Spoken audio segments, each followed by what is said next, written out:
Okay, before we start, let's do a sound check, visual check, and web camera check. Number one, can you all make sure that you turn on your web cameras? So, as a general rule, I don't want to teach to a bunch of black screens. I want to see how's your reaction to the class. So, please make sure that your web cameras are turned on.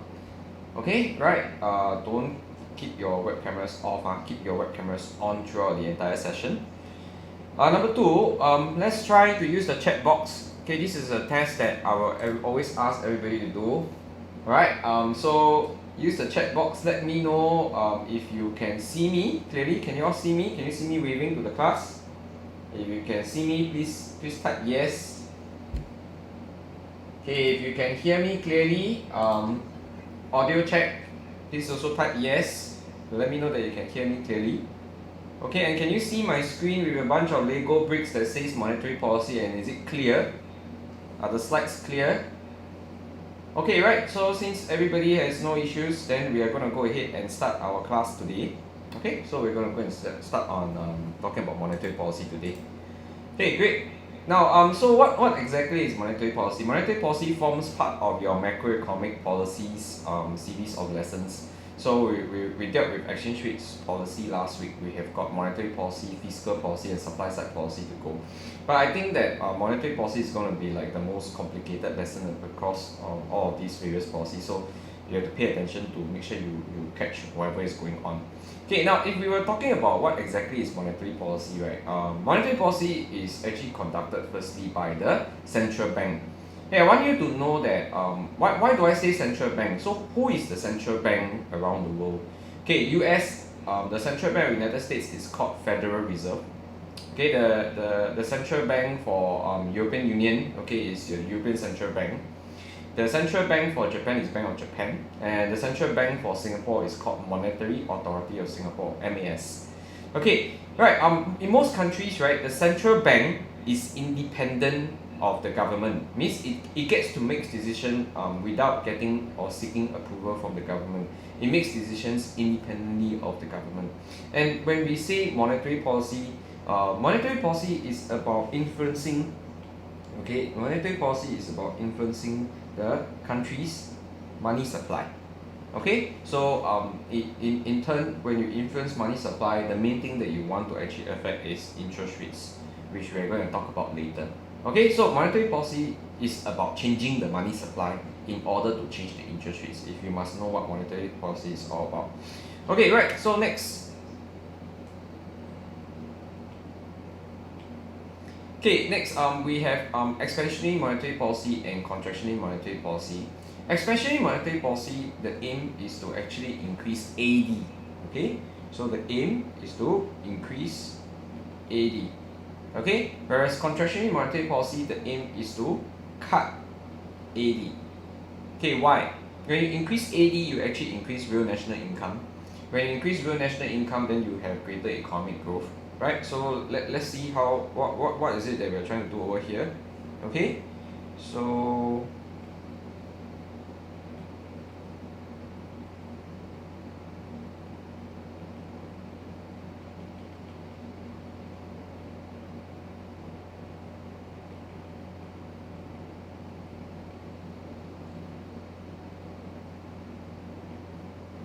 okay, you see, when you are trying to increase AD, the reason why you're trying to increase AD is because you want to increase real national income, because when you increase real national income, your economic growth increases.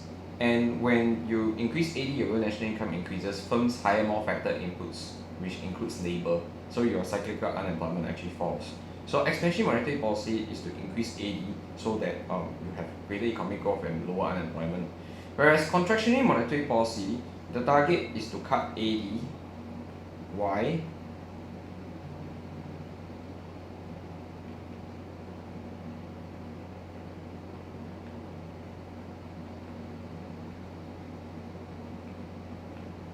The target is to cut AD because when you cut AD, your prices go from P0 to P1.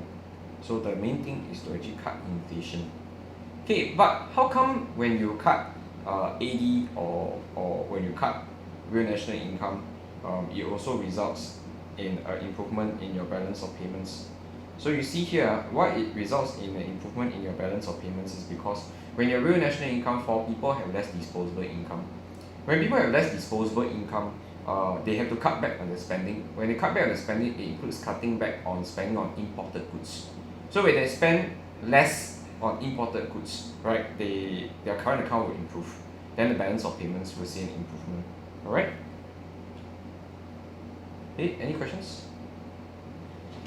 Okay, next, let's talk about how exactly monetary policy works. We're going to skip a couple of slides because a couple of slides are actually more of your self-study kind of slides.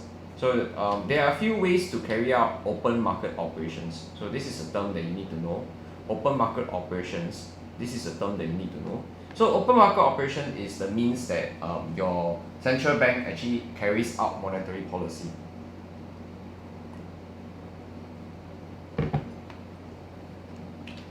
Alright, so how exactly does monetary policy work? Okay, the central bank carries out this thing called open market operations. This is how the central bank gets monetary policy to work. But open market operations you can carry out through a few ways. Number one, changing the reserve requirement. Number two, changing the discount rates. These two methods are less frequently used methods. So we're not going to go through these two methods today because they are not likely to be tested. We're going to spend time going through this specific one today, which is the most common way that most countries carry out monetary policy. Now, when we carry out monetary policy, monetary here means your money supply. Okay, so monetary policy means changing the money supply. But how do you change the money supply that is available in the economy? So this is a very difficult process to actually explain. Okay, which I will take some time to explain to you. Okay, so I'm not too sure if you can see this clearly. I'm going to try to see if I can zoom in on this. No, I can't. I actually can't. Okay, so right, so I hope your screen on your end looks big. Okay, if not you can, if you're using a tablet, you can try to pinch and let it look bigger. Now so maybe to help you out, I will do this in different colors. Okay. Now so I'm going to put central bank in blue. Okay, so I will shade central bank in blue so it helps you a little bit here. So I'm going to shade central bank here in blue. Sorry, I'm going to shade central bank here in blue. Okay, I'm going to shade central bank in blue so you can see. So this is the central bank. Okay, then I am going to shade commercial banks in yellow. Okay, I'm going to shade commercial banks in yellow.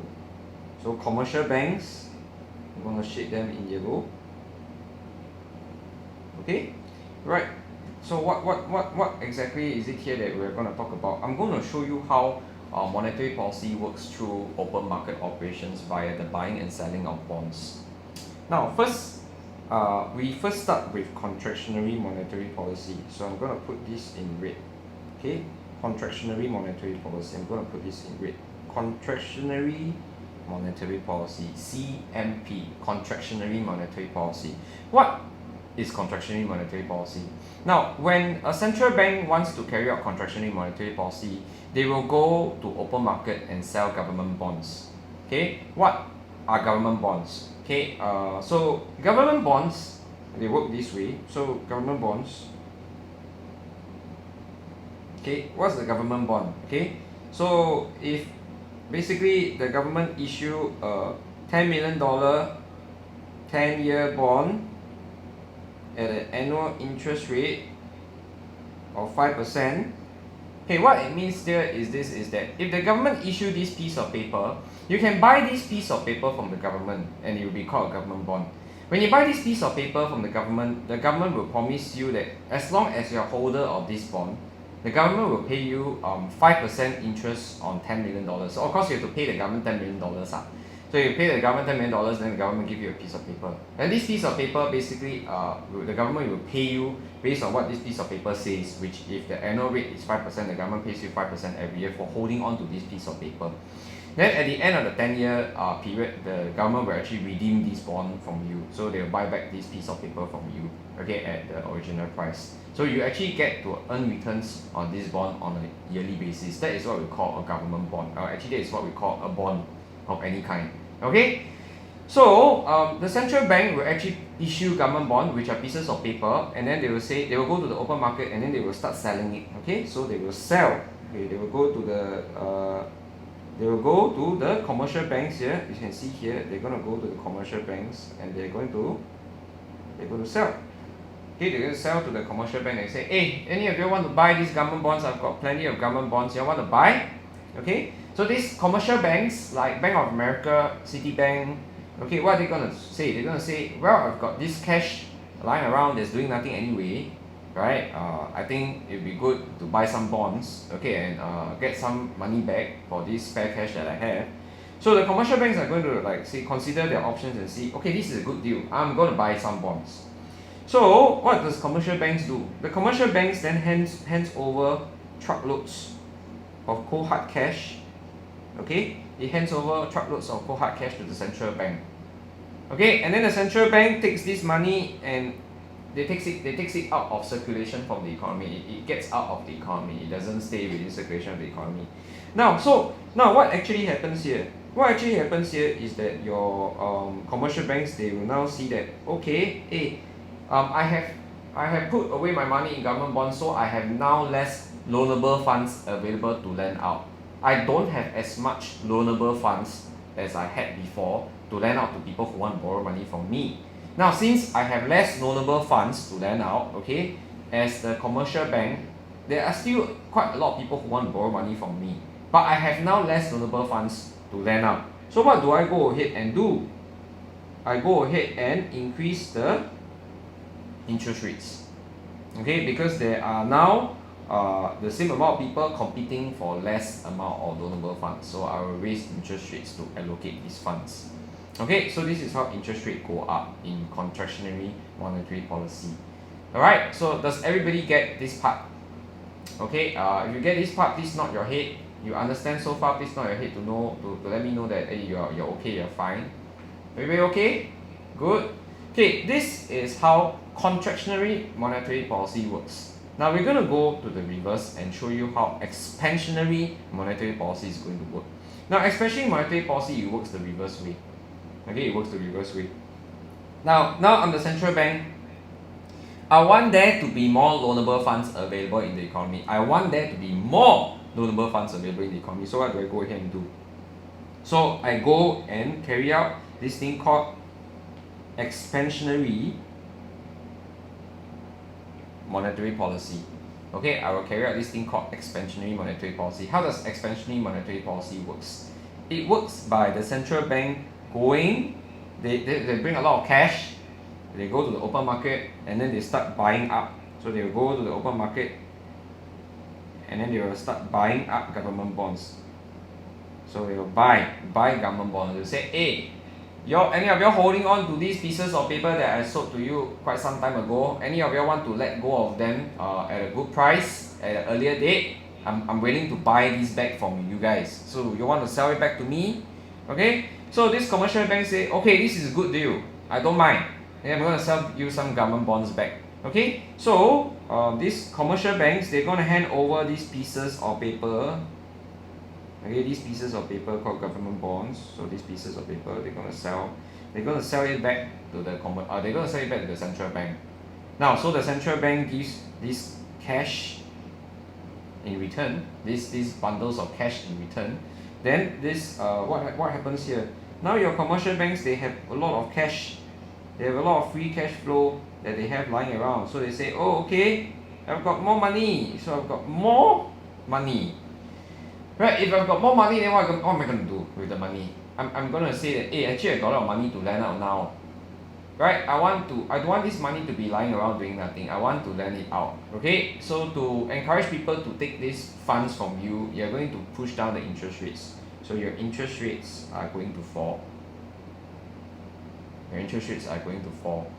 Okay, now so this is really how monetary policy actually works.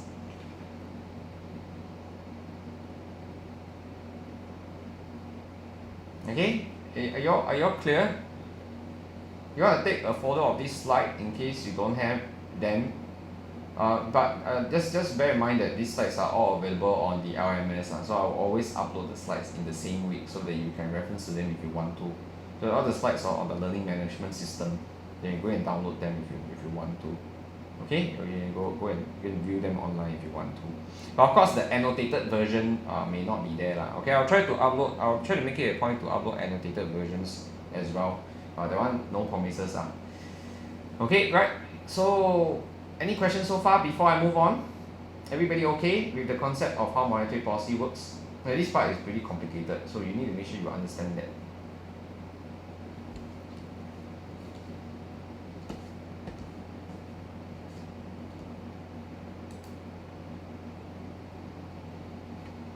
Okay, let's move on.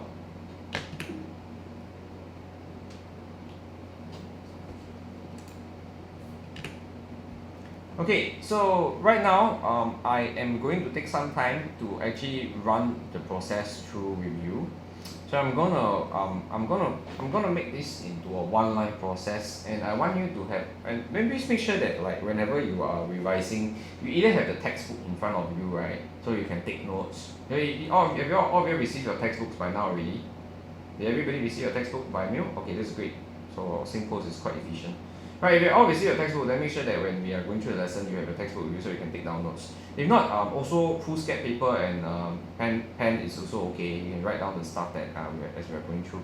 Now, so I'm going to take some time to write this down for you, and then you're going to see how I do this. Okay, how do I explain contractionary monetary policy on my own? Right, if I was writing an essay.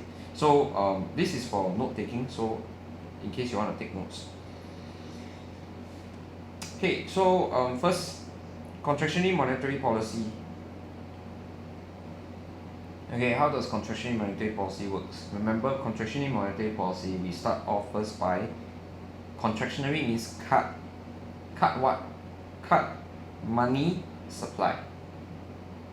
Okay, when I cut money supply, okay, what happens to interest rate? Interest rate will increase. Okay, but is there a diagram for this? The answer is, wow, yes, actually we do have a diagram for this. Okay, what's the diagram for this? I'm going to draw it on top correspondingly. So this is shit.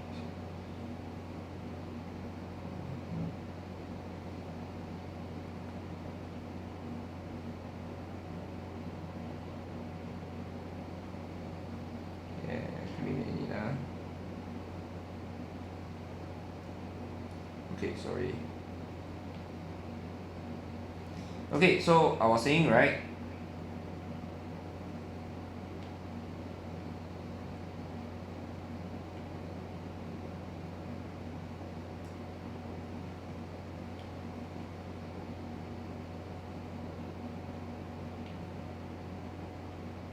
Okay, I was saying, right? This is the first diagram that I will draw.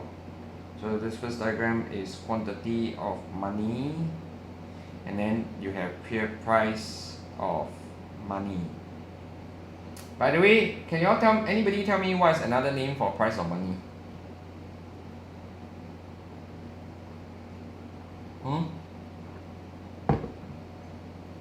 Anybody tell me what's another name for the price of money? No.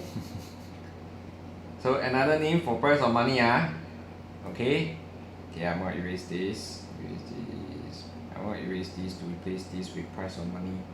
Another name for price of money is your interest rates. Okay, now over here we have this thing. Okay, this is what I call the liquidity preference curve. Liquidity preference curve is just a fanciful term for demand of money. Liquidity preference curve is just a fanciful term for demand of money. Okay, and then you have money supply. Money supply is a vertical straight line. So money supply 0, money supply 1. When you cut money supply, what happens to interest rates? You will observe that interest rates actually go up. So this is the first diagram that I will draw to represent this. Now this is in the case that we need diagrams to express whatever that we were talking about. This is how we will express them in diagrams. Okay, so I'm just teaching you extra so that if you try writing essays and you need something more substantial to write in, you have something more substantial there. Okay, right. When you have higher interest rates, okay, what is going to happen is that people are going to find it more expensive to buy large ticket items. So they will buy less large ticket items like cars. So they buy less things like cars. So your consumption actually falls. Okay, and then at higher interest rates, okay, our investments will actually also fall because at higher interest rates, less investments are profitable according to the MEI curve. So I'm going in to draw my second curve now. This second curve, the name of it is called MEI. Okay, what's MEI? Okay, MEI illustrates the inverse relationship between interest rates and volume of investments. Okay, so if my interest rates were going up from IR0 to IR1, okay, what I'll observe is that my investment will fall from I0 to I1. This is what we call the MEI curve. So this is my second diagram representing how interest rates affect investments. Okay, next, if I was trying to explain consumption and investment is because consumption investments are part of aggregate demand. So we are trying to make aggregate demand decrease. Why? Because we want to reduce your general price level. Why do we want to reduce our general price level? It's generally to reduce demand pool inflation. Okay, so our third diagram here is how AD affects general price level. So this is our third diagram. So real national income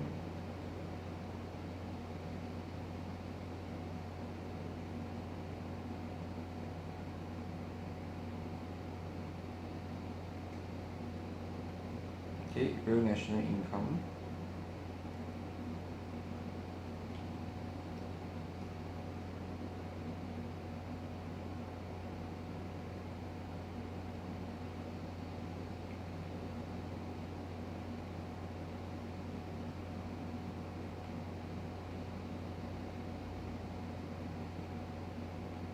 okay, when you cut AD, your general price level will actually fall. So this is our third diagram. Okay, so make sure you are comfortable with running through this process and making sure that you understand how to go about doing this process over here. Okay, questions? Is everybody okay with what I've just gone through with you? Okay, has everybody drawn all these things down? And maybe I'll give you a couple of minutes to do so if you haven't already done so.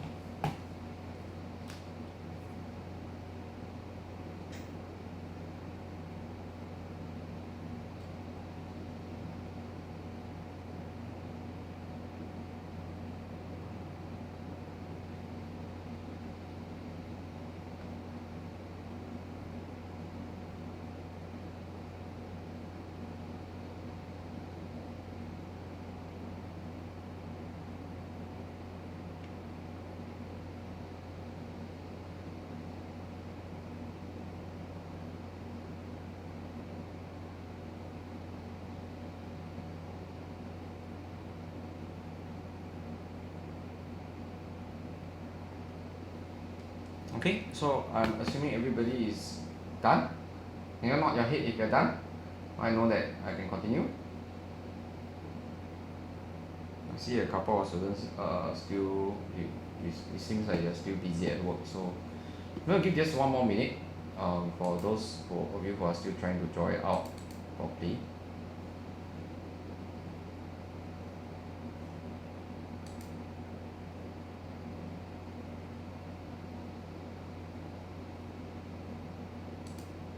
Okay, I think most are done, so we're going to move on. Okay, so let's move on with this.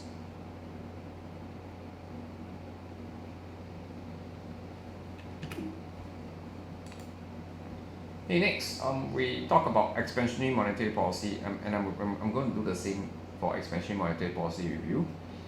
Okay, so let's change the color to blue so that it's easier for us to see.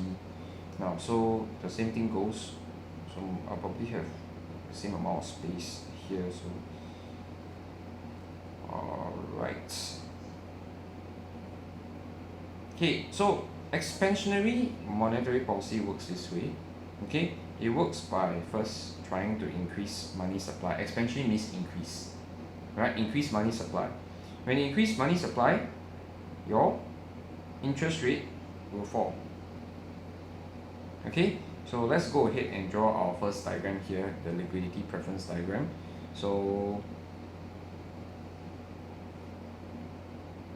this is quantity of money, this is interest rate, this is your liquidity preference curve, this is your money supply. When the money supply increases, your interest rate will fall. Okay, that is our first diagram. Okay, next, when your interest rate fall, okay, remember two things happen. Your consumption increase, your investment increase. Okay, then we have here our second diagram.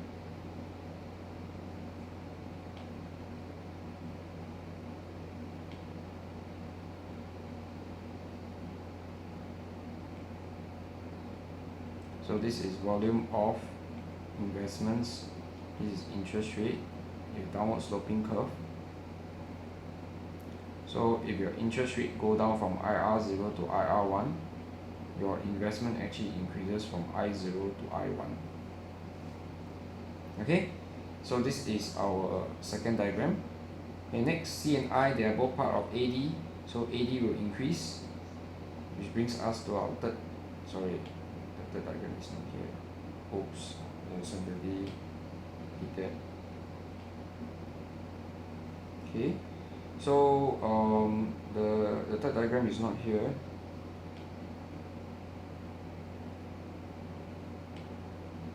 Third diagram is here.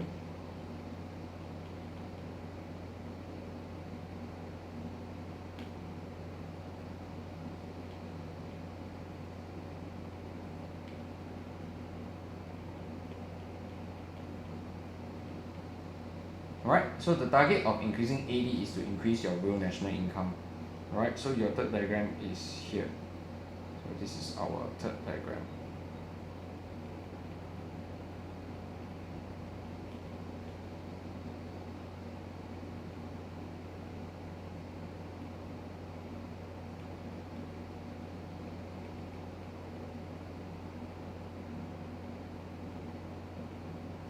Alright, so this results in higher economic growth when your real national income goes up. So this is the process of how expansionary monetary policy works. When you explain it in full, it's supposed to be like that. And these are the accompanied diagrams that if you needed to write them in an essay or in a case study explanation, this is how you will use diagrams to explain them. Okay? Any questions so far? What's the difference between changing monetary policy base and monetary base and quantitative easing? We are covering quantitative easing later, so that will be the second set of slides. So later we will show you the difference. Okay, later on we'll show you the difference between the two. Okay, right. So let's. Is everybody done with this set? This specific slide? Can you nod your head if you're done? You're done. Okay, let's move on then. Okay, the previous two slides, these were explaining to you the direct impacts of monetary policy. This slide and this slide, they were the direct impacts of monetary policy. This slide, we are going to talk about the indirect impacts of monetary policy. Alright, sometimes we call this the indirect transmission mechanism. Now, so the indirect impact of monetary policy is that your interest rates can actually influence your exchange rates. How so? Okay, so if and when your interest rate increase or change, this is what is going to happen. So when your interest rate were to increase, please remember that you are going to have hot money inflow. If you remember last week, what hot money inflow meant is that there will be people who want to look for higher interest rates. So they will bring their money to your country because you're offering higher interest rates, which means that they will buy your currency. When they buy your currency, it leads to your exchange rate to appreciate. And if your exchange rate becomes stronger, then your country's exports become more expensive for other countries to buy. Your locals will find that buying imported goods is cheaper to buy because you have a stronger currency. So demand for your country's export will fall, while your demand for other countries' imports will rise. So this will cause the x to rise and m to fall, so your x minus m will fall. If x minus m fall, your AD will fall. So this is the impact that an increase in interest rates can do. Okay, next, if you cut interest rate, your country becomes a less attractive place for hot money, so there will be hot money outflow. So people are busy selling your currency, so there's an increase in supply for your currency, so your exchange rate actually depreciates. If your exchange rate is weaker, okay, your country's exports become cheaper for others to buy.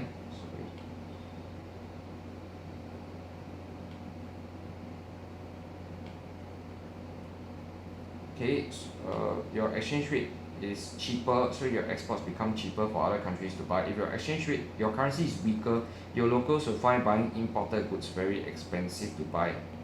Okay, so what will happen is that demand for your exports will rise, your country's demand for imports will fall, so your x minus m actually rises, so your AD actually rises. Okay, any questions?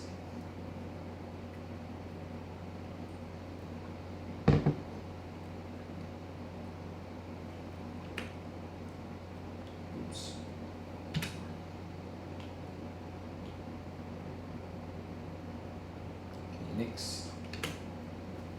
Okay, now this is the part that gets very real world in nature, which are your limitations of your monetary policy. Now the first problem that countries might face when they carry out monetary policy is that they might face this problem when we say that consumption and investments are interest rates inelastic.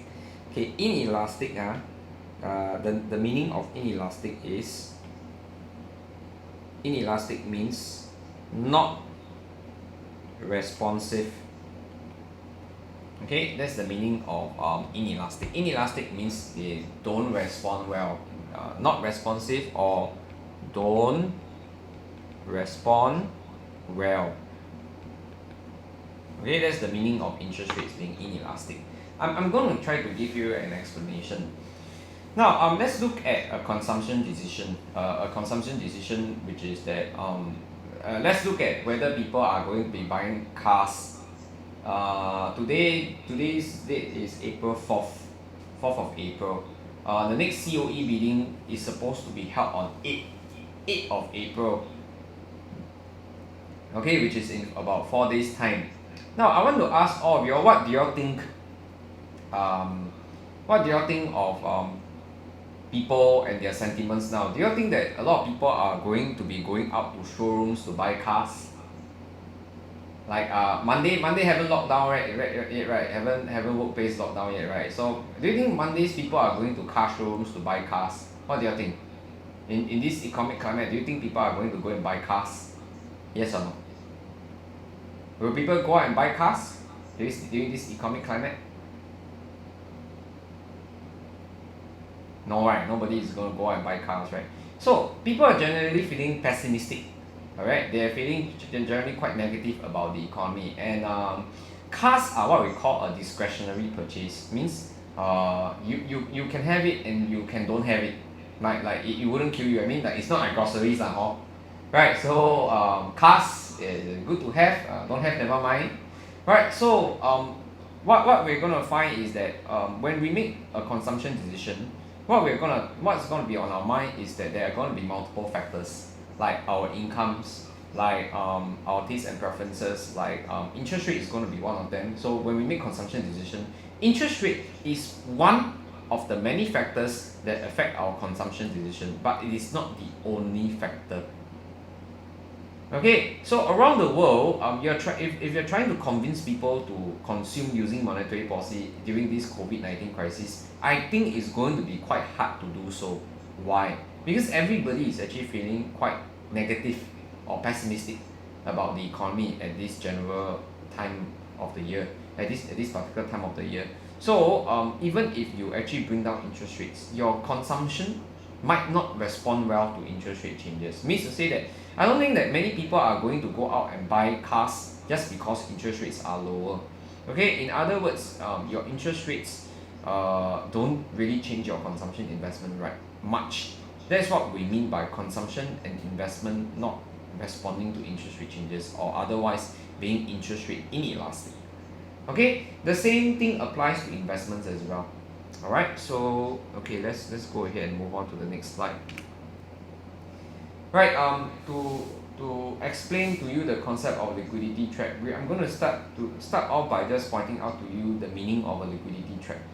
When we say that an economy is in a liquidity trap, it happens when the country's interest rates are at zero or is at close to zero. Then we say that the country is experiencing a liquidity trap.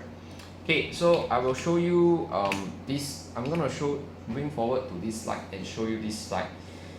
And we're going to spend some time examining this slide, okay, and look at the trends and what actually go on and went on.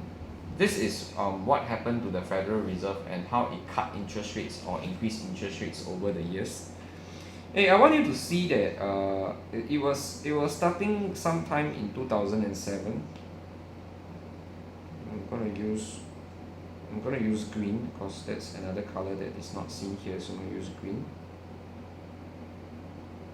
So you can see that the Federal Reserve started to cut interest rates sometime at the end of 2007, okay, and it cut interest rate from end 2007 to around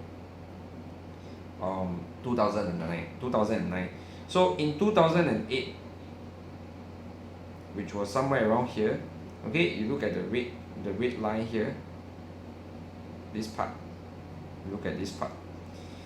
Okay, so you can see that from 2008, within the global financial crisis, the Federal Reserve did a bunch of interest rate cuts. But before we go on to that, can you tell me what appears to be the norm for interest rates before the global financial crisis? What was the norm for interest rates before the global financial crisis? Can you look at this graph and tell me what was the normal, what was considered to be a very normal interest rates before the global financial crisis started? Go. Look at the graph and tell me what was considered to be a normal interest rate before the global financial crisis started.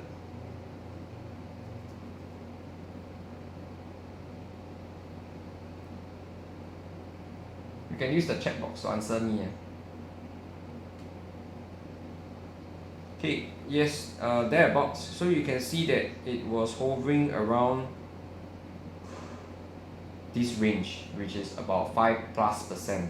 It was hovering about 5+% before the global financial crisis forced the Federal Reserve to cut interest rates. So because of the global financial crisis, the Federal Reserve made a series of interest rate cuts. And by year 2009, which was somewhere around here, can you all tell me by year 2009 what happened to interest rates?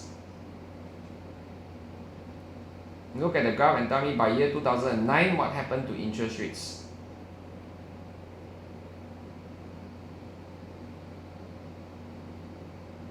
Yes, by year 2009 your interest rates has already reached 0 or almost 0. Okay, so if it has reached 0 or almost 0, okay, and it remained for a very long time there, and I think it was starting around 2015. It looks like around here it was starting about 2015. Okay, that the Federal Reserve started to increase interest rates again. So it started to increase. Okay, it started to increase interest rates until maybe sometime in 2019. I think they made a bunch of interest rate cuts in 2019. Okay, and what did they do recently? They did this and they did this. The two red ones were what the Federal Reserve did just in March alone. The two red big dots were what they did in March alone. Okay, so where are interest rates now again? We'll talk about negative interest rates later on as well, so don't worry about it. We're going to talk about negative interest rates, but for now let's focus on zero interest rates. So by March, right, which is currently what's going on now, interest rates are already zero, right? Interest rates already zero? Yes, right? They're already zero, right? So when interest rates are already zero, okay, it means that the country has actually started to experience what we call a liquidity trap. Okay, let me try to explain to you what is a liquidity trap about.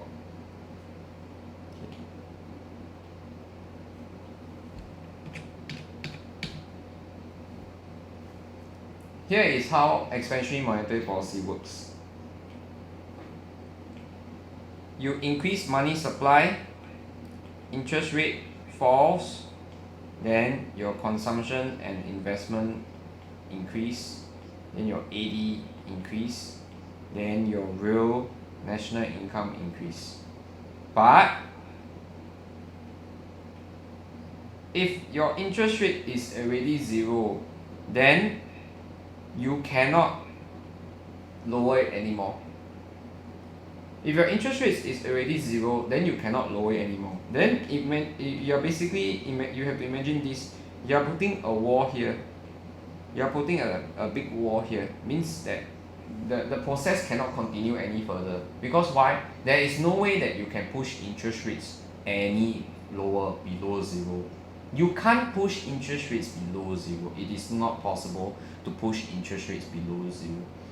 Okay, so if it's not possible to push interest rates below zero, basically your monetary policy stops, because you cannot use a lower interest rate to stimulate consumption to rise or investment to rise any further. So your expansionary monetary policy cannot work when your interest rates are already zero or close to zero. So Dirty was asking about the concept of negative interest rates. I'm going to explain to you why negative interest rates are an absurd concept, and then why do we hear about it anyway. Now, I want you all to consider the idea of negative interest rates and see how ridiculous negative interest rates are. Okay, now let's say I want to borrow money from every one of you in the lesson right now. I want to borrow $100 from all of you. And then I'm going to propose to you that I will pay you, all of you, I will borrow $100 from each of you. I'm sure you have $100 to lend me. Okay, do you have $100 to lend me? Every one of you? You have $100 in your savings? Can you lend me $100? Hey, if you lend me $100, and then if you take out your savings from $100, I say I'm going to propose to you a good deal. Then I'll ask you, do you want to take it? Okay, what's my good deal? I want to lend $100 from you, and I want to pay you a negative interest rate of 1% every month. I pay you a negative interest rate of 1% every month. Okay, you know what that means or not? If I pay you a negative interest rate of 1% every month, do you know what that means? It means that it's actually not I pay you, it's actually you pay me. So you lend me $100, right? Then every month, right, because of me borrowing this money from you, right, you pay me $1 every month for holding on to your money. Does that make sense to you? Anybody wants to take up this deal? You lend me $100 and then you pay me $1 every month for holding on to the money for you. Does that make sense to you? Doesn't make sense, right? It's a bit absurd, right? So the concept of negative interest rates are absurd, but yet you hear that happening in other countries. Now let me explain to you why you have misunderstood the concept of negative interest rates. Okay, to understand this concept of negative interest rates, you need to understand in some countries, right, your commercial bank and your central bank, they got a relationship. Your commercial bank is like a big brother. Then, your central bank is like a big brother. Then your commercial bank is like your small siblings, your baby brother, baby sister, like that. So the central bank and the commercial bank have actually a relationship. What kind of relationship? So if the commercial banks have cash that is lying around, that is doing nothing, they can sometimes ask the central bank, hey, can I put some money with you and accumulate some interest? So the commercial banks can do that. The commercial banks can put some money with the central bank, and the central bank may offer them some small, tiny interest rate. You all get it so far? I repeat, your commercial bank sometimes put money with the central bank, and the central bank sometimes offer them a small, tiny interest. Okay, that is if the commercial banks have some cash lying around doing nothing. They can do that sometimes.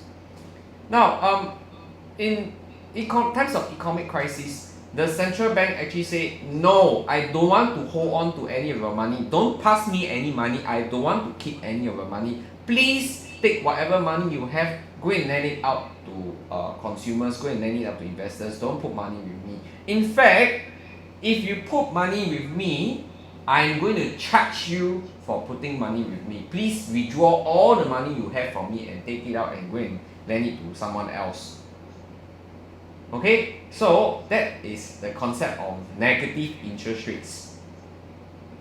Now, the negative interest rate applies between the central bank and the commercial bank, not to the commercial bank and your consumer investors. That will make absolutely no sense. You get it? Okay, so that is the concept of negative interest rates. Okay, negative interest rate doesn't apply for common folks like us. It applies to the commercial bank and central bank, their relationship. Okay, right, so we're going to move on. The other limitations of monetary policy are pretty standard. We don't want to spend too much time going through the standard limitations because they are quite easy to understand and explain. Now, small multiplier applies to any form of expansionary demand management policy, including fiscal policy, which is that if your country has a small multiplier, that means to say that your monetary policy won't be very effective because any increase in AD, when you go through the multiplier, will increase real national income only by a very small extent. Okay? And for monetary policy, the time lag is different from the time lag as compared to fiscal policy. For monetary policy, it has no such thing called implementation lag.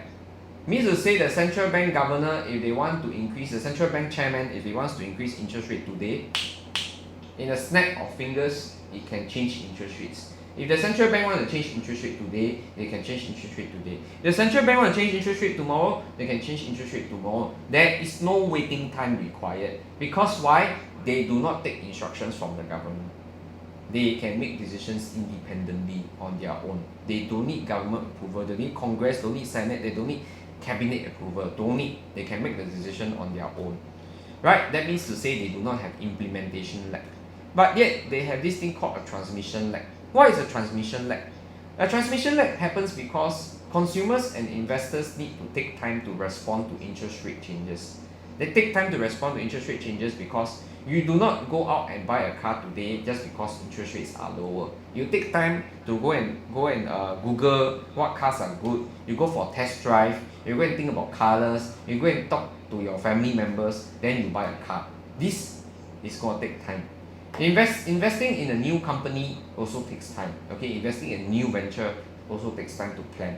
So even if people wanted to take advantage of the interest rate changes, they are going to take time to take advantage of it, which is why there is this thing called a transmission lag. Okay, right. So what are the trade-offs of monetary policy?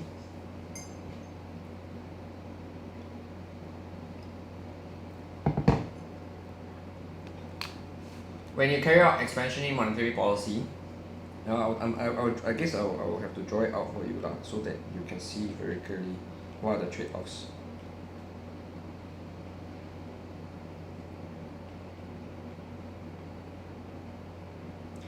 When I carry out expansionary monetary policy, what is my aim? My aim is to shift AD to the right. Why do I want to shift AD to the right? Because I want my real national income to increase from here to here. But when I do that, my prices also increase from P0 to P1, which means there is going to be inflation. Okay, so the trade-off of increasing AD is that you may experience inflation. Why is there a worsening of balance of payments? It's because when your incomes go up, you buy more imported goods. When you buy more imported goods, your current account worsens, which causes your balance of payments to worsen. Okay, as for your contractionary monetary policy, okay, when you cut AD, so I'm going to use another color to show you contractionary monetary policy. Contractionary monetary policy, you cut AD, you reduce inflation, but your real national income also falls, which causes your growth to be lower. And when you move away from full employment level, your cyclical unemployment also becomes higher. Okay, so these are your trade-offs.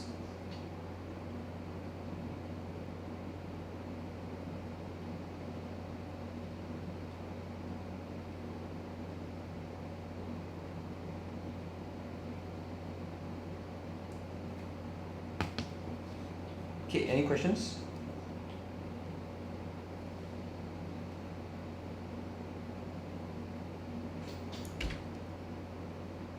Okay, so the next thing I'm going to do is going to explain Trillema. After I explain Trillema, we'll take a mid-lesson break. Okay, we will always take a mid-lesson break in all our online lessons because it's very tedious and tiring to stare at the screen, I know that. Okay, for a prolonged period of time. So we're going to explain the Trillema, and then after that, we're going to take a mid-lesson break. Okay, what exactly is a Trillema or monetary policy? Before I go on to that, I explain to you something simpler that you will be able to relate. Okay? It's called the Trillema of life. Okay, have you heard of the Trillema of life? Okay, some of you shake your head. So in my first year teaching tuition, right, I was teaching one-to-one tuition. During the first few months of me teaching tuition, I was teaching one-to-one tuition. That was like, how many years ago? 13 years ago. So I started off teaching one-to-one tuition. So my student was introducing to me the Trillema of life. I thought that was very fascinating and I'm going to share it with you.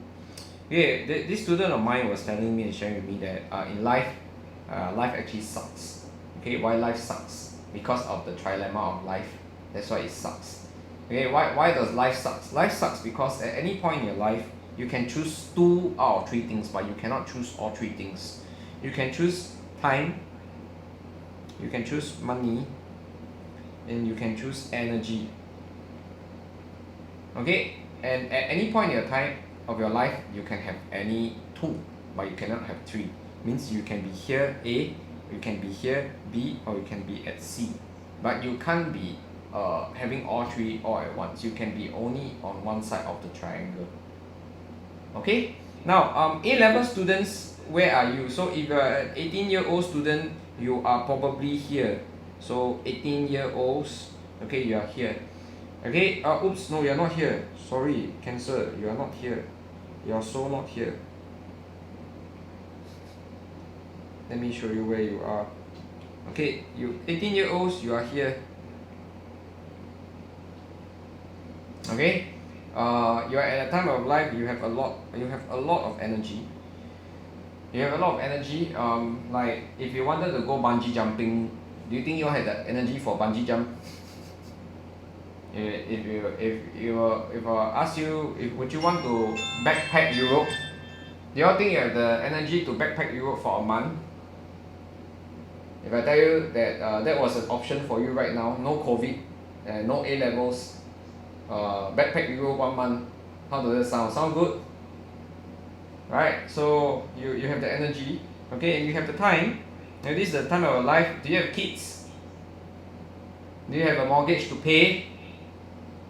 Do you have any liabilities? Right? And are you young? Right? So you have the time. You have the time, you have the energy. The only thing that is stopping you and that Europe backpacking trip, and the only thing that is stopping you from going a bungee jump is that you don't have money. Okay, so you are at this point of your life, point B. Okay, and where am I in my life? I think I'm here. I'm C. So this is working adult. A working adult has energy because they're still young and they have money because they're working, right? But they don't have time. They cannot go away for 1 month on a backpacking tour in Europe, alright? So this is the problem. And then if you are a successful retiree in your 80s, okay, I don't think you are going to bungee jump or backpacking Europe in your 80s, even if you have money, okay, and even though you have time, you no longer have the energy to do so. Okay, so this is the trilemma of life. Okay, so we are going to go on to explain to you the trilemma of monetary policy, which is the same thing, the same concept here, just that you now apply with economic concepts relating to monetary policy. Now, so the trilemma of monetary policy states that, okay, you can only choose 2 of the following 3 things. Any country in the world can only choose 2 of the following 3 things: to control interest rates, to control exchange rates, or to have free capital flows. But you cannot have all 3. Control interest rates, control exchange rates, or to have free capital flow. You cannot have all 3. Okay, where is US? Class, where do you think US is? You can use the chat box. Make a guess where US is. Which part of the triangle US is at? Okay, which part of the triangle US is at? Okay, interest rate and free capital flow, absolutely correct. Alright, so US, EU, Japan, most of your developed countries, they control interest rates and they have free capital flows. Can anybody tell me where Singapore is at? Anybody tell me where Singapore is at? A, B or C? Singapore is at A, B or C? Again, you can use the chat box. Where is Singapore at? A, B or C?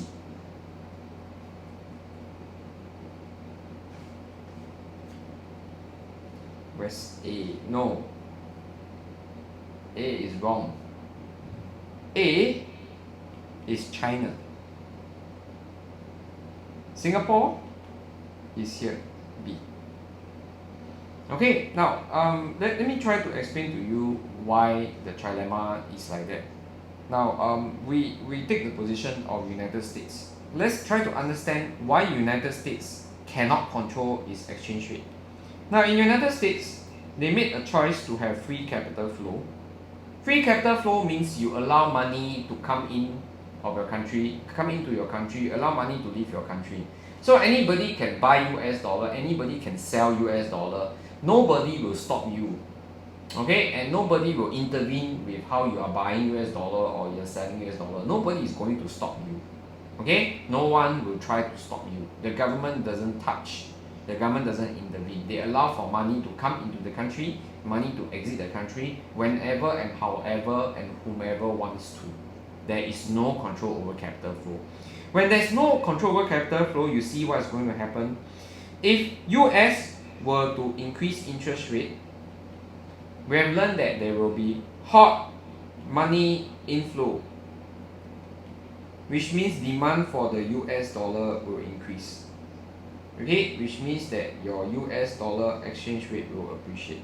So, if the US interest rate go up, everybody wants to buy US dollar to place their money in the US. So if everybody starts buying US dollar, the US dollar will appreciate. And how much the US dollar appreciate is not under the control of the United States. They have no control over how much the exchange rate appreciate because anybody is free to buy US dollars when interest rate go up. Anybody is free to buy US dollars, so you cannot control how many people buy US dollar, you cannot control how much they buy, you cannot control who buys, so your exchange rate is going to appreciate like crazy, and there is no option at all for the country to do anything because they allow for it to happen. Okay, so if you choose to control interest rate and you choose to have free capital flow, your exchange rate is going to fluctuate freely, and that is not within your control at all. Okay, then if you're wondering how come China can control both interest rate and exchange rate, so China, very simple. If China were to increase interest rate, okay, by right there will be hot money inflow which will cause exchange rate to appreciate, but China says stop.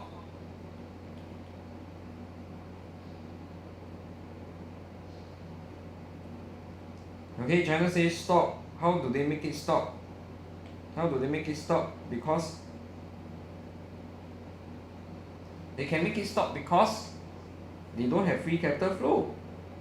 There is no free capital flow. You need China's permission, you need the Chinese government's permission to bring large quantities of money in and out of the country. So there is no free capital flow. If there's no free capital flow, there will not be significant money inflow. They can say stop, don't come in.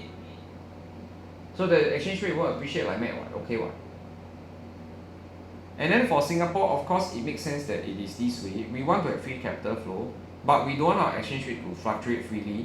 So we got to give up control of our interest rates. If we give up control of our interest rate, then we can have control of our exchange rate.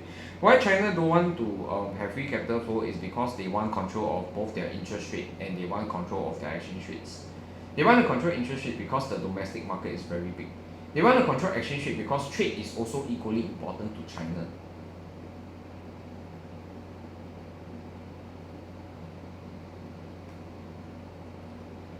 Okay, at this point in time, let's go on and take a 5-minute short break. The time now is 10:02. Okay, feel free, go and walk around, don't stay in your chair. Go and like walk around your house, grab something to eat, grab something to drink. Don't stay in your chair. Okay, if not you're going to fall asleep if we continue like that for another 1 more hour. Okay, so take a short break. Come back in 5 minutes at 10:07, and then we will continue with the rest of the lesson. Okay.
Okay, right. So there is like a, I don't know whether you see it as an upside or you see it as a downside. Most of your H1 lessons has been converted to full 2-hour sessions. So I don't know whether you see it as upside or downside. The lessons have been converted to full 2-hour sessions for this time frame. Okay, right. So if you are back, cameras on, so I know you are back. So once your cameras are on, we will continue with the class. So please make sure that you turn back on your cameras to let me know that everybody is back. Okay, I see some people still not back, so we will wait for a short while before we resume. Okay, so once you're back, let me know you're back by turning on your cameras. Okay, so everybody looks like they're back. So let's continue. Right, we're still short of 1. Okay, so good. Let's continue now. Okay, let's go on to do a recap of what we covered last week. Now, so recap. Why does Singapore uses exchange rate instead of interest rate as a monetary policy instrument? Now, given that we are merging the two topics that we have studied so far, this week's lessons and last week's lesson. Now, in Singapore, right, we use exchange rate as a policy instrument as opposed to interest rate because, firstly, remember, in Singapore, consumption is very small. Consumption is very small because of our small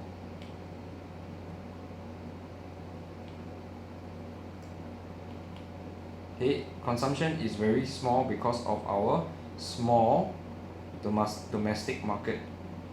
Okay, our population is only about 5 million, so our population is very small, right? So consumption is going to be a very small part of our AD. Okay, and then investment. Okay, we say that investments are interest rates inelastic. Why? Because they are mostly FDIs that depend on their own home country for funding. They don't need to actually borrow from Singapore banks, so they don't really respond that greatly to if we had interest rate changes. They don't really respond that greatly. Okay, so targeting consumption investment seems to be a very ineffective policy if consumption is small, and investments, they don't respond to interest rate changes much anyway. So this is not a very good idea to use consumption and investment as a target. Okay, and interest rate target specifically consumption and investment. Alright, so that is the first thing. Next, here is what is going to happen if we live in an imaginary world where Singapore controls interest rate. This is what is going to happen. So if Singapore increase our interest rate, okay, there will be of course hot money inflow. That is what we have explained just now, and then our exchange rate will appreciate. Except that this is going to be an insane process for Singapore. Why? Hey, you think about this. If we look at Singapore, if Singapore were to increase interest rates, and we are such a small country, and everybody, they see that our interest rates are higher, and everybody wants to buy Sing dollar. Everybody comes and buys Sing dollar. The whole world buys Sing dollar. The truth is that we are such a small country, so there's not that much Sing dollar around in circulation, right? So the insane demand for Sing dollar will cause the exchange rate to actually fluctuate a lot. It will cause the exchange rate to shoot up like crazy, right? So the exchange rate will appreciate very, very significantly, which is not healthy, right? It's not healthy because a higher or stronger, a very, very much stronger exchange rate is going to affect your trade. It's going to affect your export, which is going to make exports a lot more expensive. So your exchange rate is going to be very volatile, and trade is important for us. We don't want our exchange rates to be volatile. Okay, so that is a second reason to why we don't want to use interest rate monetary policy instrument.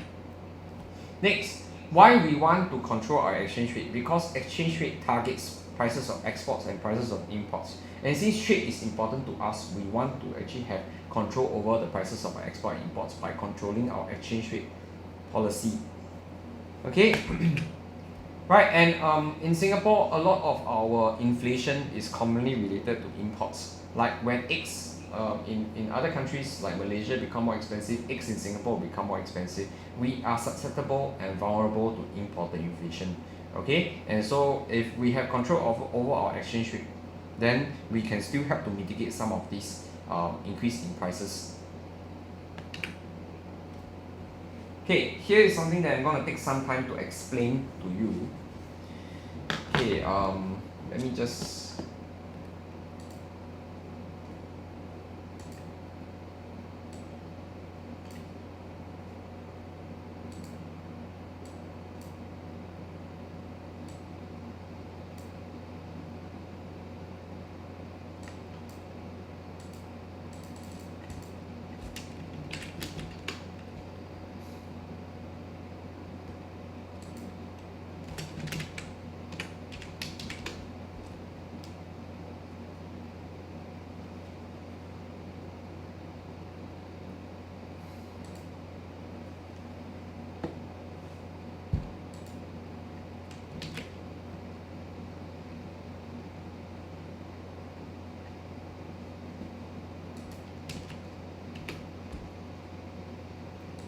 okay. Right. So I've sent you an article. You can go and read the article. But in the meantime, I'm going to explain to you what did MAS do. Okay, MAS did two things. Okay, number one, they moved to a 0% appreciation stance. Number two, they recentered the midpoint of the policy bands to the prevailing lower end of the range. Okay, I'm going to explain to you what exactly these two things means.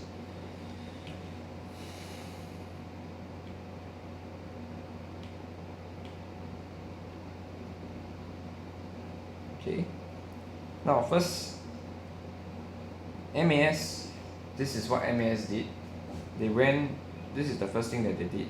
They moved from a modest and gradual appreciation of the exchange rate to a 0% appreciation. Okay, so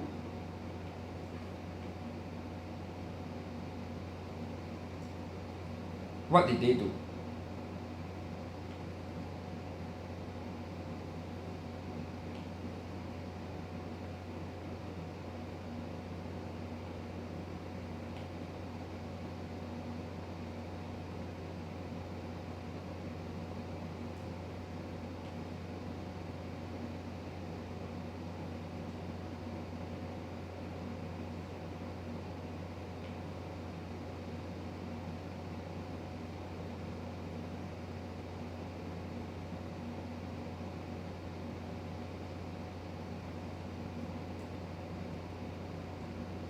Now, do you remember that I told you all that MAS actually has two policy bands, an upper limit and lower limit?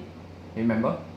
So when they say that they're going to have a modest and gradual appreciation, okay, I want you to know that when you have a modest and gradual appreciation, the upper limit and the lower limit, right, the slope, right, is not a flat slope. When you have a modest and gradual appreciation stance, okay, the slope looks something like that instead.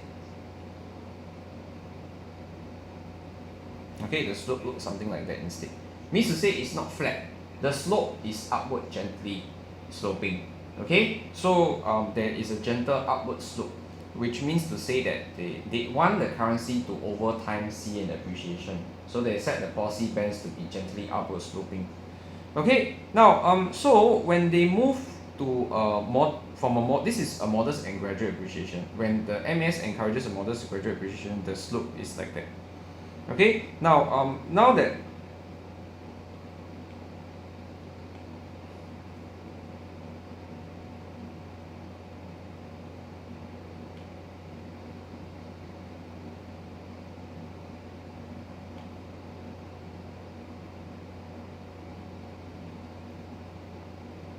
okay, now what they're doing right now,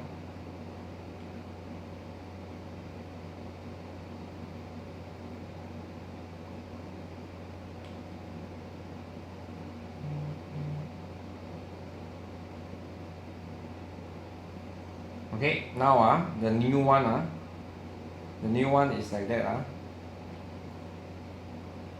Shit.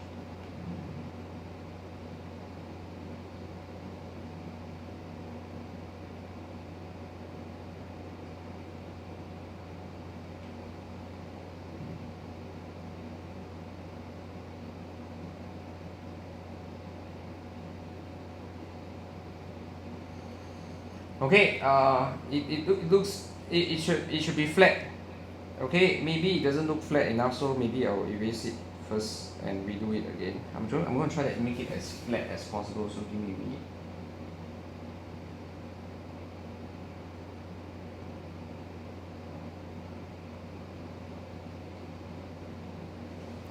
Yep, so they change it such that the slopes are now neutral. Okay, it's now neutral, it's horizontal instead of upward sloping, it's horizontal and it's neutral. So they changed it such that your modest and gradual appreciation of the exchange rate has become a 0% appreciation. Are you okay? Now, that's the first thing that they did. Okay, what is the second thing that they did? Okay, the second thing that they did.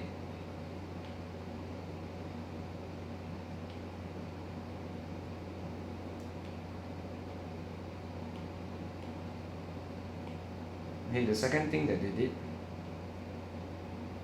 is to re-center the midpoint of policy bands downwards to current prevailing levels. Okay, so if you're wondering what that means, I'm gonna show it to you, so don't worry about it.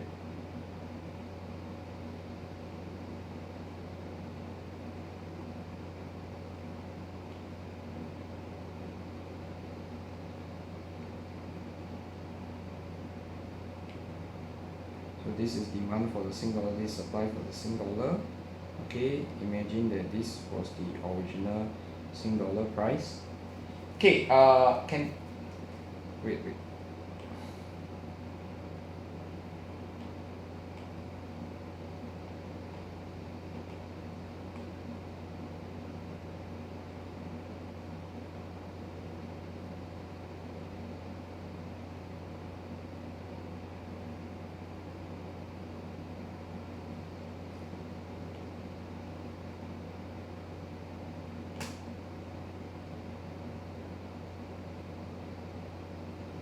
Okay, right.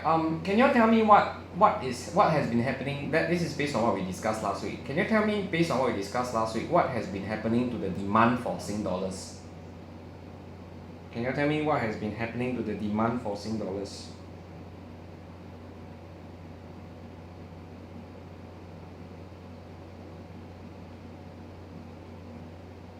You can use the chat box to reply to me. Can you tell me what has been happening to the demand for Sing dollar in the recent 1-2 months? What has been happening? Yes. So if the demand for Sing dollar has been decreasing, so the demand for Sing dollar will decrease from DD0 to DD1. And what will happen to the price of Sing dollars? What will happen to the price of Sing dollar? It will fall from P0 to P1.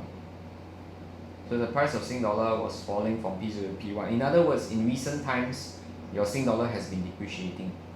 Okay, so when they say recenter the policy band, okay, they are recentering the policy band. They basically, instead of making P0 the center of the policy bands, they're gonna shift the policy band such that your P1 is now the center of the policy bands.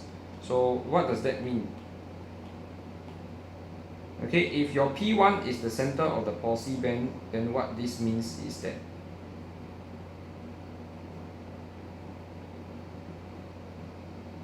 can you tell me what has happened to the policy bands?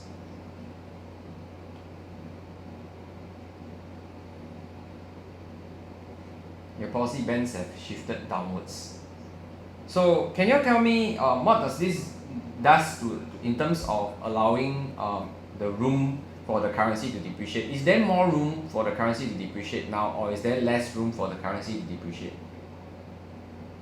Now that the policy bands have shifted downwards, it has actually allowed for less room? No, it's more room. You have actually more room. You have more room now because previously the maximum that your currency is allowed to depreciate is up to the blue line. Now the maximum that your currency is allowed to depreciate is now up to the green line. So it gives you actually more room for the currency to depreciate. Okay, are you all clear about this? You all want to take a picture down of this slide? You can take a picture down of this slide if you want to. Feel free to go ahead.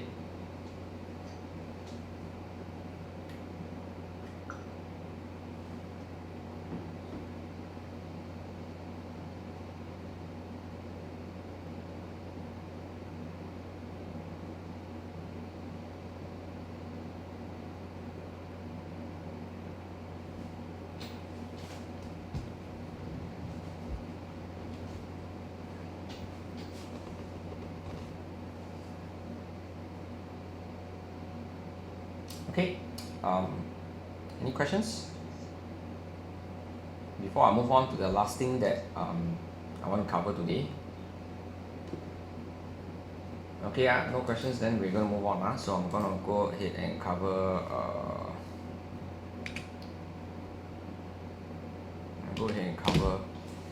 another set of slides.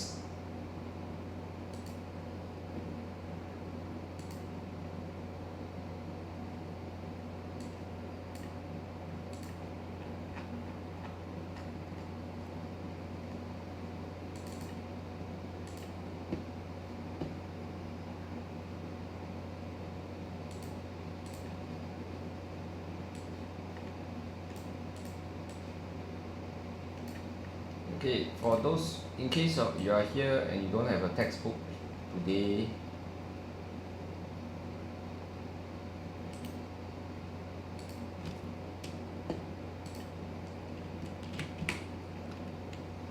you can access the notes here. And the next thing we are going to cover today is this concept called quantitative easing, which is a pretty difficult concept to understand. So we're going to try to understand this concept called quantitative easing. Now, what exactly is the concept of quantitative easing? Now, we are explaining quantitative easing with context to the US because that is the most commonly used context of quantitative easing. Now, US first used quantitative easing in the global financial crisis of 2008. So that is where we're going to begin our story about what quantitative easing is about. Now, in view of the global financial crisis, you should know from the chart, that the graph that we were looking at just now, US Federal Reserve actually carry out monetary policy repeatedly. Means they cut interest rates.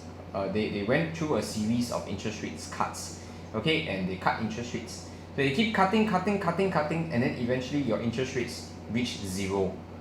So the moment it reached zero, we know that US actually entered what we call liquidity trap.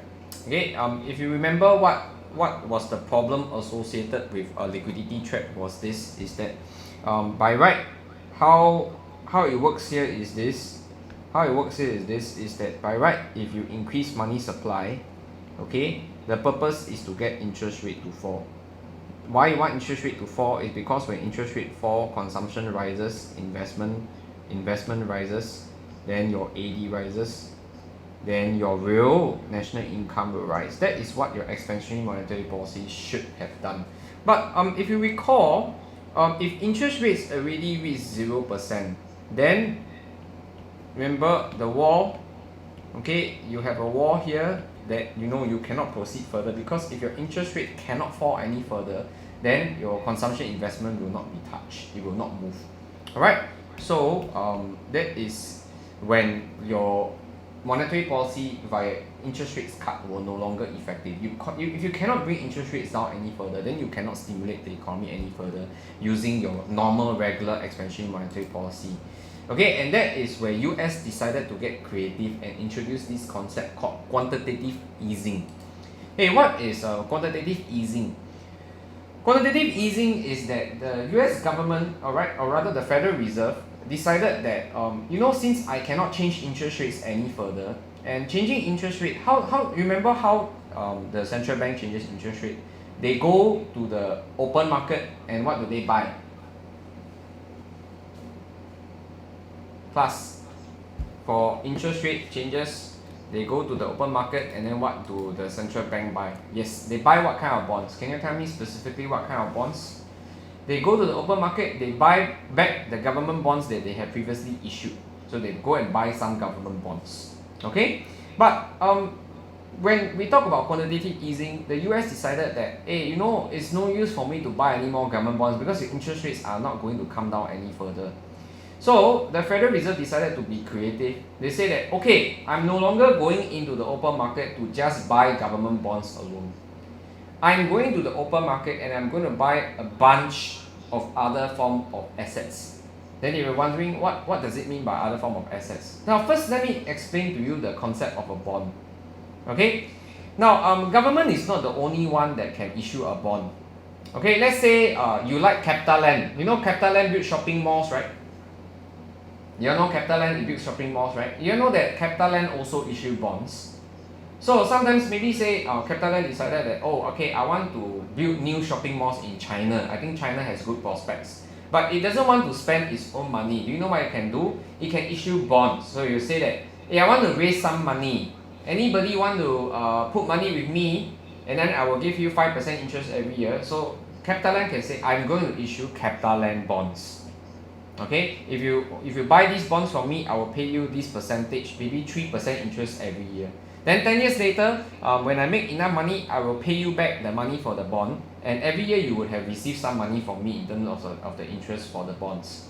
Okay, so you realize that actually government bond is not the only one that can issue bonds. Your private sector can also issue bonds. So when the Federal Reserve decided in 2008, the global financial crisis, that your regular monetary policy is not going to work anymore, they decided, okay, I'm not going into the open market to just buy government bonds. I'm going into the open market and I'm going to buy up these other various forms of financial instruments, okay, like corporate bonds, like mortgage-backed securities.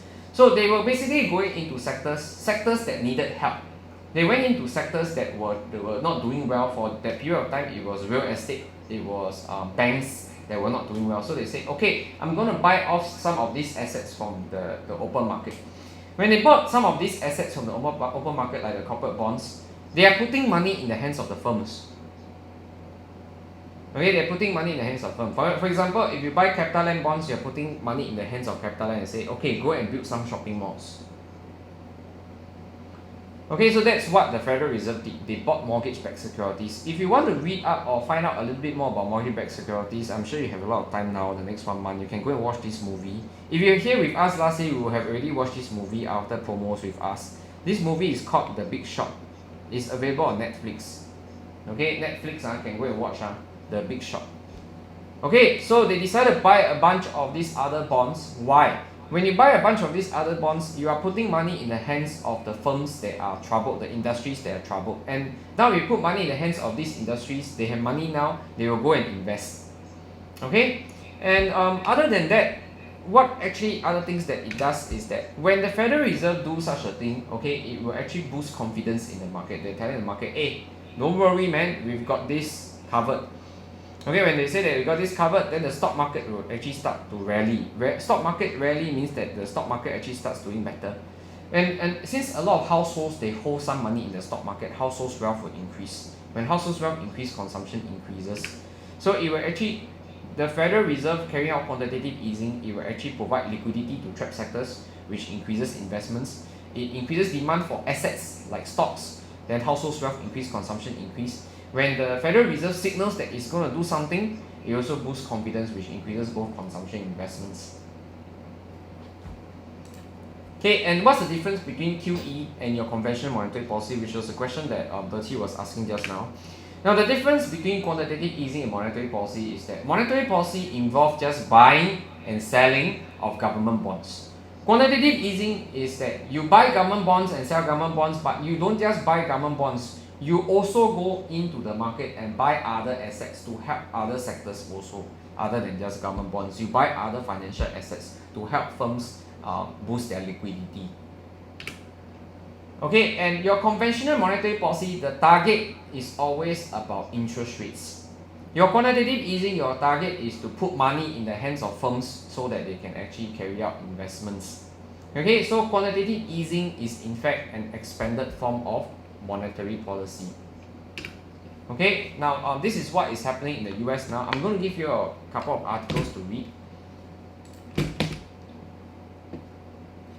So I'm gonna give you a couple of articles to read, and then after you finish reading the article, so we are done with today's lesson already. It's only these readings left, and you have any questions you can ask. We are done with the concepts that we want to cover for today. The only last thing for you all to do is to read, and after you have finished reading, please feel free and welcome to actually you can turn on your microphones. When you have questions to ask, you can turn on your microphones. Okay, and then make sure web cameras are on, turn on your microphones, and then you can go ahead and ask questions.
Okay, so read articles.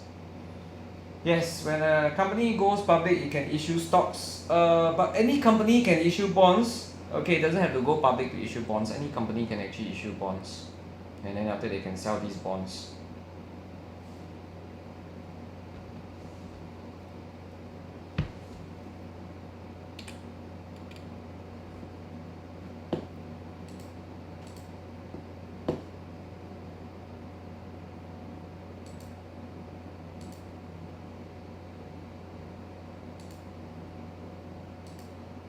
You all can turn on your microphones to ask questions. So once you finish reading, please feel free to turn on your microphones to ask me any questions. Okay?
Okay, any questions? Microphones off, I mean on, turn on your microphones and ask if you have any questions.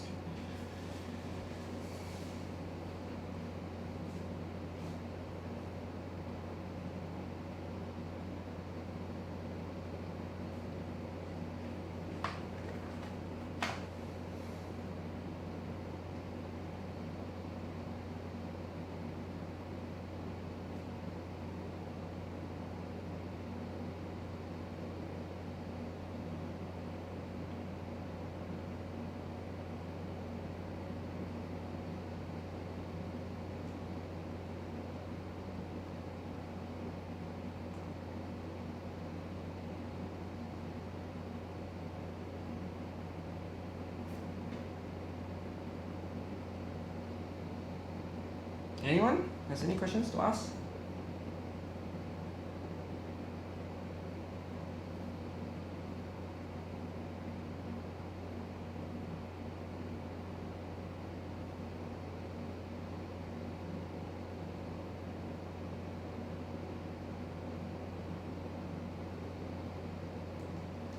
What is a trilemma for countries within the EU? So EU has 27 countries. Out of these 27 countries, 19 of them are called part of the Eurozone. So let me just go and open the Wikipedia link for you so that you can see what the Eurozone means. Okay, so like Eurozone is a subset of the EU. Okay, so it comprises of 19 of the 27 countries in the EU. So 19 of the 27 countries in the EU, right, they use the common currency called the euro. And because they use the common currency, they conduct one single monetary policy. So these 19 out of 27 countries in the EU, they will carry out monetary policy by the European Central Bank. So all 19 countries will have just one European Central Bank deciding what monetary policy that they will take. And for them, it is actually a free floating exchange rate, which means they choose interest rates and they choose free capital flow. They give up control over the exchange rate. That is why they are a free floating exchange rate system. Alright?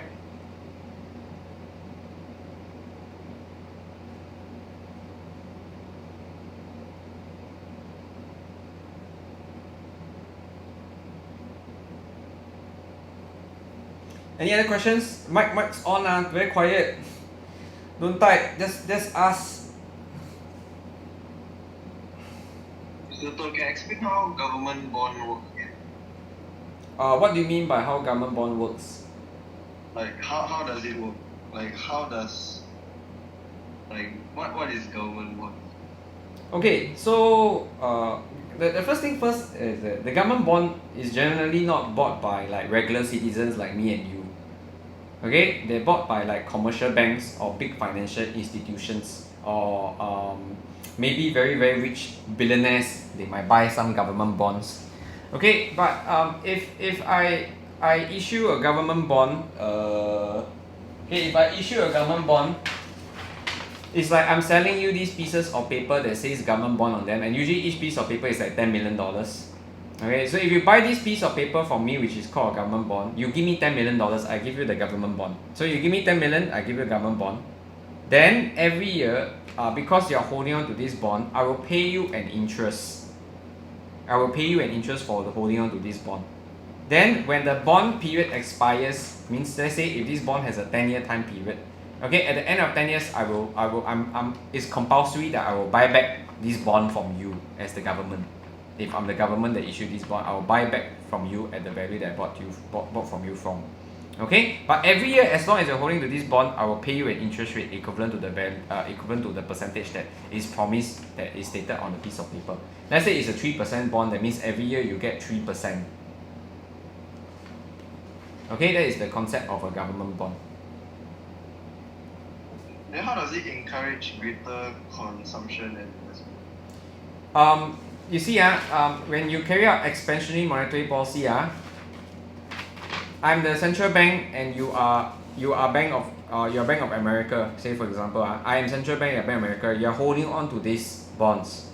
Okay, you're holding this bond which are pieces of paper. If I go and buy back these bonds from you, so I buy it back from you, I'm giving you money in exchange for this bond. So now you have a lot more money, right? You have a lot more money in your hands, right? You don't want to leave it around, lying around doing nothing. So you're going to take this money, you are going to lend it out to consumers and investors. And to lend out more money to consumers and investors, you cut the interest rates. You bring down the interest rates. So the lower interest rates actually is the one that encourages consumption and investment. The purpose is to lower interest rates.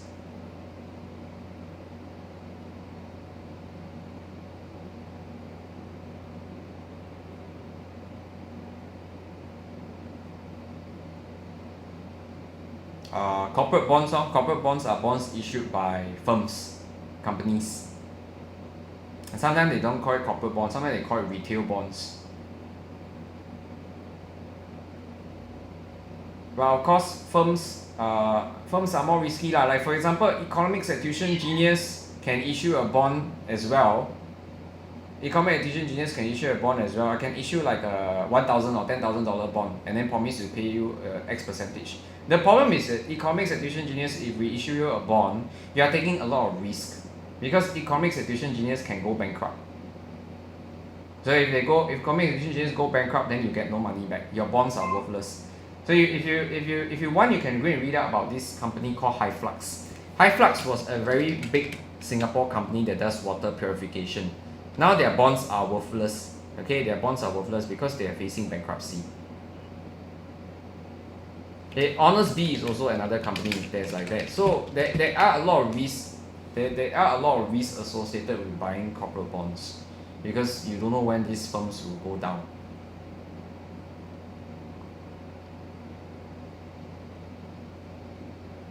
No, shares don't work the same way as bonds. Shares basically, right?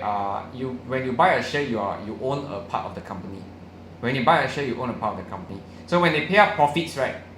You can sometimes get paid profits as well. Okay, and share price can go up, share price can go down over time. Like for example, now is a very good time to buy stocks. Like if you want, you can go and buy your bank stocks now because they're very cheap to buy.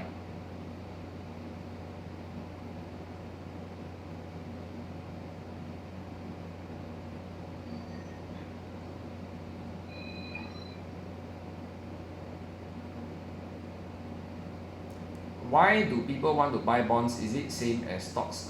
Because bonds promise you a certain interest every year. Like if it's a 3% bond, that means every year you get 3% without fail.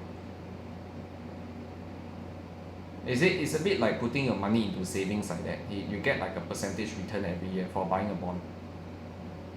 It's an investment product basically.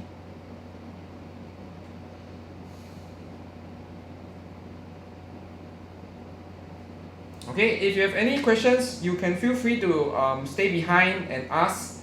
If you have no questions, then I'm done with you all for today. I've covered all the concepts I want to cover for today. You feel free to log off when you have no more questions. If you have any questions, you are welcome to stay behind to check in with me and ask. Okay, right, no problem. See you guys.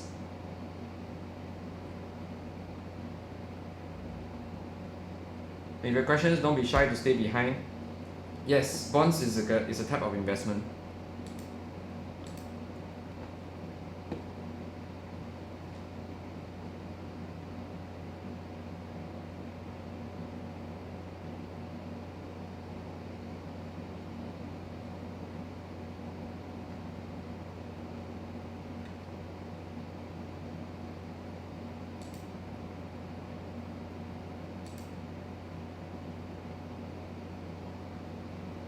Government issue bond cause they got not enough money, is it? Like in their... It can be the reason, but they usually it's not because they got money or no money.